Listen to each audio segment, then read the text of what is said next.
যখনই নির্বাচন আসে খুব মধুর মধুর কথা কয়, আমি এটা করব, আমি ওইটা করব। পাস করার পরে চা শ্রমিককে কেউ চিনে না, রাস্তার খবর লয় না, স্কুল কলেজের খবর লয় না।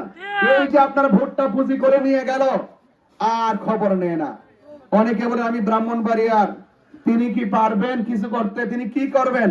তবে আমি পরিষ্কার ভাষাতে তেমনিয়া বলে দিয়ে যায়, আমার নিয়ত এত সহি রেখেছি, রাষ্ট্রের 1 টাকা আমার জন্য হারাম ঘোষণা করে দিয়েছি। জনগণের টাকা জনগণকে দিব।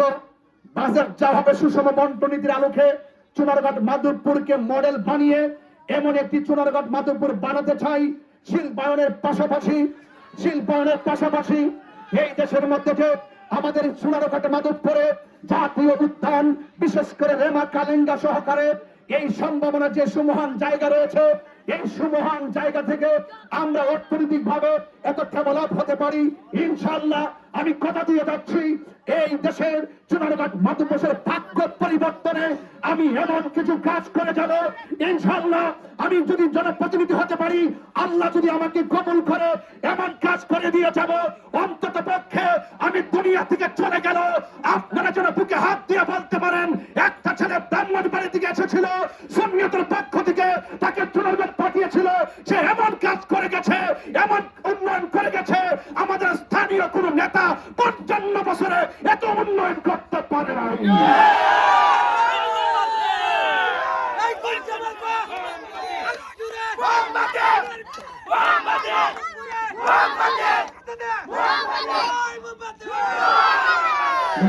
আলোকে আলোচনা করি নাই। এবং এই দেশে যখন কেউ ওলি আল্লাহর বিরুদ্ধে কথা বলে, নবীর বিরুদ্ধে কেউ কথা বলে, কোরআনের বিরুদ্ধে কেউ কথা বলে, সার্বভৌমত্বের বিরুদ্ধে কথা বলে, আমি কি রাজপথে প্রতিবাদ করি নাই?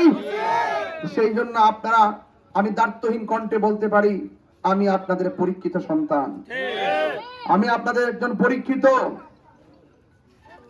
যোদ্ধা হিসাবে আমি আপনাদের কাছে দাবি করতে পারি। কারণ আমার নীতি নৈতিকতা আদর্শ, আমার জবান, আমার চলাফেরা, আমার চরিত্র, আমার চলাফেরার ধরন সব আপনাদের জানা।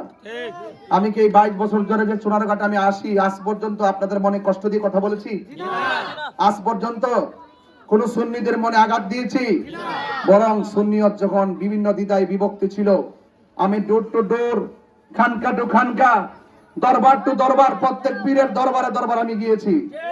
এবং সারা বাংলাদেশের এই বর্তমান বাংলাদেশের যে ক্রাইসিস মুহূর্তটা তৈরি হয়েছিল, অনেক অপশক্তি যখন আমাদেরকে একদম নিশ্চিহ্ন করে দেওয়ার জন্য ষড়যন্ত্রের ছক আঁকছিল, ঠিক ওই মুহূর্তে আমি খানকায় বসে না থেকে সারা বাংলাদেশ ঘুরে ঘুরে পীর মাশায়েখকে ঐক্যবদ্ধ করার জন্য আমি কাজ করেছি।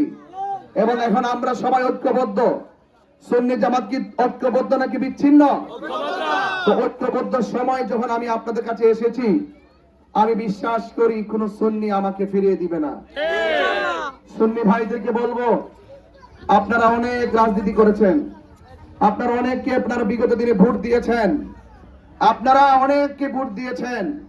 আপনারা বলুন, যেহেতু এই আসনে আমাদের সুন্নিয়তের একজন প্রার্থী আছে, মোমবাতি প্রতীক নিয়ে আসছে, অন্তত সুন্নিয়তের এই ক্রাইসিস মুহূর্তটা যদি আপনারা মনে না রাখেন, তাহলে আগামীর দিন কি ভালো হবে?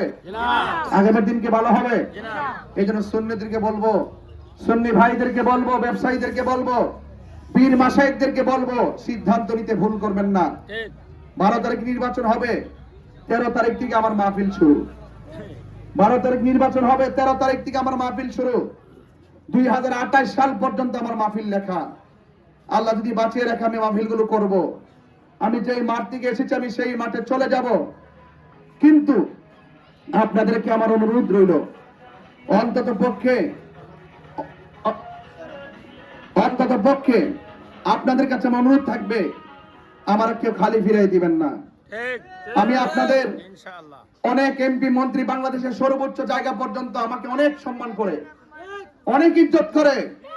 এরপর আমি যখন দেখেছি দেশের সার্বভৌমত্ব নিয়ে ষড়যন্ত্র চলছে, ধর্ম নিয়ে ষড়যন্ত্র চলছে, আমার ভাই রইসউদ্দিনকে প্রকাশ্য নির্মম ভাবে হত্যা করেছে, আমি যখন দেখেছি যে আমার সুন্নি ভাই রইসউদ্দিনকে যে নির্মম ভাবে হত্যা করছে, এবং সে পানি চেয়েছিল মৃত্যুর আগ পর্যন্ত, আগ মুহূর্তে তাকে পানি পর্যন্ত দেওয়া হয় নাই, প্রকাশ্য হত্যা করার পরেও আমরা ধারে ধারে অনেক প্রতিবাদ করেছি, একটা প্রতিবাদ তাদের আমলে নেওয়া হয় নাই। তার বিচার তাদেরকে হত্যা করেছে, আসামিরা দিব্যি ঘুরে বেড়াচ্ছে, অথচ তাদের আসামিদিকে ধরা হচ্ছে না।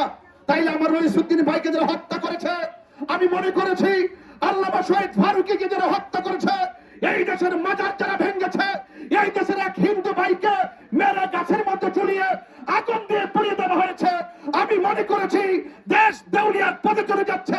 দেশকে বাঁচাতে হবে, দেশের মানুষকে বাঁচাতে হবে, দেশের ধর্মকে বাঁচাতে হবে।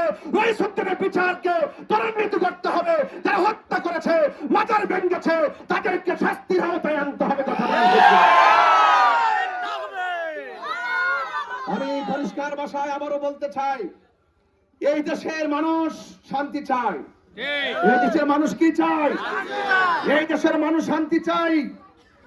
আমি মনে করি যারা রাজনীতি করছে তারা একতরফা রাজনীতি করছে।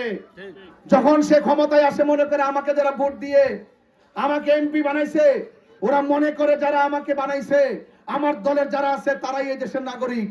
আর বাকিগুলো সব বাদ, মামলা হামলা দিয়ে সন্তান থেকে বিচ্ছিন্ন করা, স্ত্রী থেকে স্বামীকে বিচ্ছিন্ন করা, এইভাবে মামলা হামলা দিয়ে প্রতিটা ঘর যারা বিপক্ষে আছেন তাদের ঘর থেকে অন্ধকার। কথা বলেন ঠিক না? আমি কনসেপ্ট ক্লিয়ার করে দিচ্ছি, আমার রাজনীতি দর্শন ক্লিয়ার করে দিচ্ছি। এতক্ষণ সুন্নি ভাইদেরকে নিয়ে বলছি যেন সিদ্ধান্ত ভুল না করে। এই সময় বারবার আসবে না। কথা বলেন ঠিক না বেঠি? এক থাকবেন। 2 নম্বর হলো, এই দেশে অন্য ধর্মের মানুষ বসবাস করে, করে কি করে না? তাদের নিরাপত্তার দরকার আছে না নাই? তাদের শান্তির দরকার আছে না নাই? আমি তাদের ওই সনাতন ধর্ম থেকে শুরু করে অন্য ধর্মাবলম্বী যারা মানুষ রয়েছেন তাদের শান্তির জন্য আমি কাজ করব। আর 3টা কাজকে আমি নিজের হৃদয়ে ধারণ করেছি। একটি হলো শিক্ষা, আরেকটি হলো স্বাস্থ্য চিকিৎসা, আরেকটা হলো অবকাঠামো উন্নয়ন। শিক্ষা প্রতিষ্ঠান থেকে শুরু করে স্কুল কলেজ মাদ্রাসা থেকে শুরু করে রাস্তাঘাট আজকে আমি গিয়েছি, অনেক ভিতরে গিয়েছি, বাগানের ভিতরে গিয়েছি, আমি দেখে এসেছি রাস্তার কি বেহাল দশা। ইনশাআল্লাহ যখনই কোনো, এবার আপনি খেয়াল করে দেখেন, যখনই আখিরে কালাম শেষ কালাম বলছি আমি, এই যে আজকে 3 রাস্তা ভরপুর হয়ে গেছেন মানুষ, বেশি নোটিশও করি নাই, শুধু মাইকের আওয়াজে আপনারা অনেকগুলো মানুষ এসেছেন।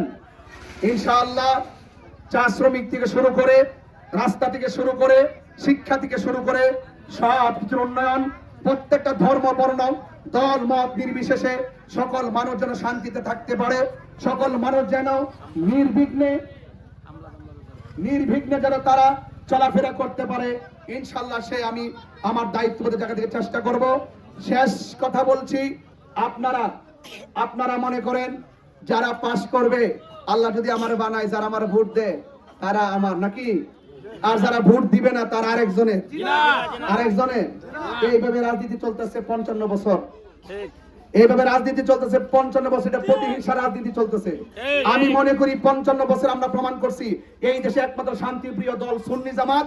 সুন্নিদের কাছে দেশ নিরাপদ, দেশের মানুষ নিরাপদ, খানকা নিরাপদ, মাজার নিরাপদ, ব্যবসা নিরাপদ, মন্দির নিরাপদ, খ্রিস্টান নিরাপদ, বৌদ্ধ নিরাপদ, সমস্ত মেহনতি মানুষ নিরাপদ। সুষম বন্টনীতির আলোকে চা শ্রমিকদের মুখের মধ্যে হাসি ফুটানো, এটা আমাদের নৈতিক দায়িত্বের আওতায় পড়ে। কথা বলেন ঠিক কিনা?